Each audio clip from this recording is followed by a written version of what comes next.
আসসালামু আলাইকুম ওরহমতুল্লাহ। আমি আশা করি আল্লাহ তাআলার অশেষ রহমতে আপনারা সকলেই ভালো আছেন, সুস্থ আছেন। আজ আমি আপনাদের সাথে আলোচনা করব যে সময় সূরা ইখলাস 3 বার পাঠ করলে আপনারা সাথে সাথে ফল পাবেন, এটি পরীক্ষিত। আপনাদের কাছে অনুরোধ করছি সম্পূর্ণ ভিডিওটি দেখুন এবং আমাদের চ্যানেলটি অবশ্যই সাবস্ক্রাইব করে বেল বাটনটি অন করে রাখুন।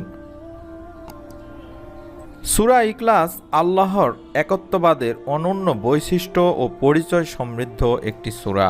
কোরআনুল কারিমের 112তম ও ছোট্ট সূরা এটি। কোরআনুল কারিমের সূরাগুলোর মধ্যে এই সূরার তেলাওয়াত ও আমলের প্রবণতায় মানুষের মধ্যে সবচেয়ে বেশি। কোরআনুল কারিমের 4 আয়াত বিশিষ্ট এই ছোট্ট সূরাটি হিজরতের আগে মক্কায় অবতীর্ণ হয়। সূরার নামের অর্থ থেকেই এর ফজিলত, মর্যাদা ও নিয়ামত প্রকাশ পায়। বুখারী শরীফের একটি হাদিসে রয়েছে, হযরত আয়েশা রাদিয়াল্লাহু তাআলা আনহা বর্ণনা করেন, রাসূলুল্লাহ সাল্লাল্লাহু আলাইহি ওয়াসাল্লাম প্রতি রাতে যখন ঘুমাতে যেতেন তখন নিজের উভয় হাত একসঙ্গে মিলাতেন, তারপর সূরা ইখলাস, সূরা ফালাক, সূরা নাস পড়তেন এবং উভয় হাতে ফুঁক দিতেন, তারপর দেহের যতটুকু অংশ সম্ভব হাত বুলিয়ে নিতেন। তিনি মাথা, মুখমণ্ডল ও শরীরের সামনের অংশ থেকে শুরু করতেন। তিনি এরূপ 3 বার করতেন। এটি বুখারী শরীফের একটি হাদিস। এছাড়াও তিরমিজি শরীফের একটি হাদিসে আছে, শয়তানের অনিষ্ট ও জাদুটোনা থেকে বাঁচতে সকাল সন্ধ্যায় এই 3 সূরার আমল খুবই কার্যকরী। অর্থাৎ সূরা ইখলাসের সঙ্গে আপনাদেরকে সূরা ফালাক এবং নাসও পড়তে হবে।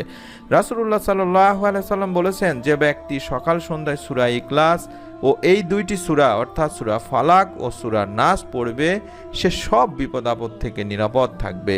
সুবহানাল্লাহ। এটি তিরমিজি শরীফের একটি হাদিসে বলা হয়েছে।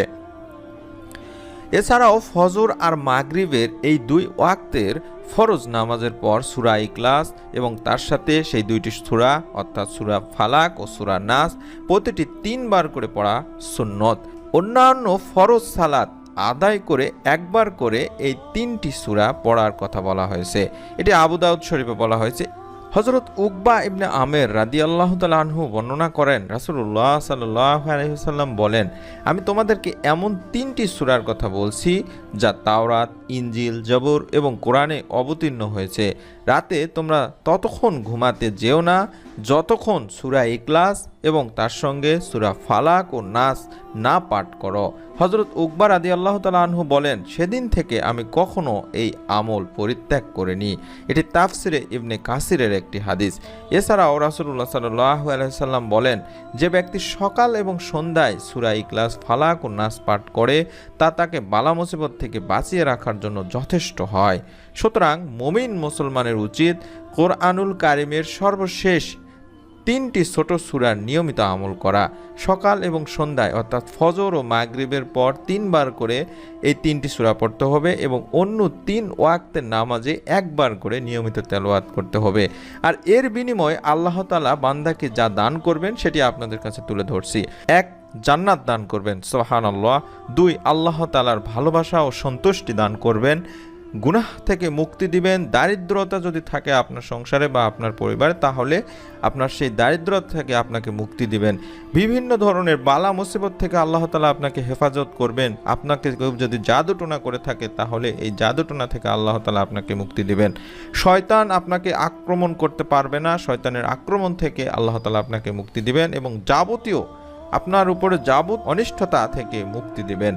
আমি আশা করি আমার এই ছোট্ট ইউটিউব চ্যানেলের যে দিনী ভাই বোনেরা আমাদের ভিডিওগুলো দেখেন তাদের কাছে অনুরোধ করব, আপনারা অবশ্যই ফজরের নামাজ এবং মাগরিবের ফরজ নামাজের পরে আপনারা 3 বার সূরা ইখলাস 3 বার পড়বেন, সূরা ফালাক 3 বার পড়বেন এবং সূরা নাস 3 বার পড়বেন এবং বাকি 3 ওয়াক্তর যে নামাজ রয়েছে সেই নামাজগুলোর পরে আপনারা একবার করে সূরা ইখলাস, একবার সূরা ফালাক এবং একবার সূরা নাস পড়বেন।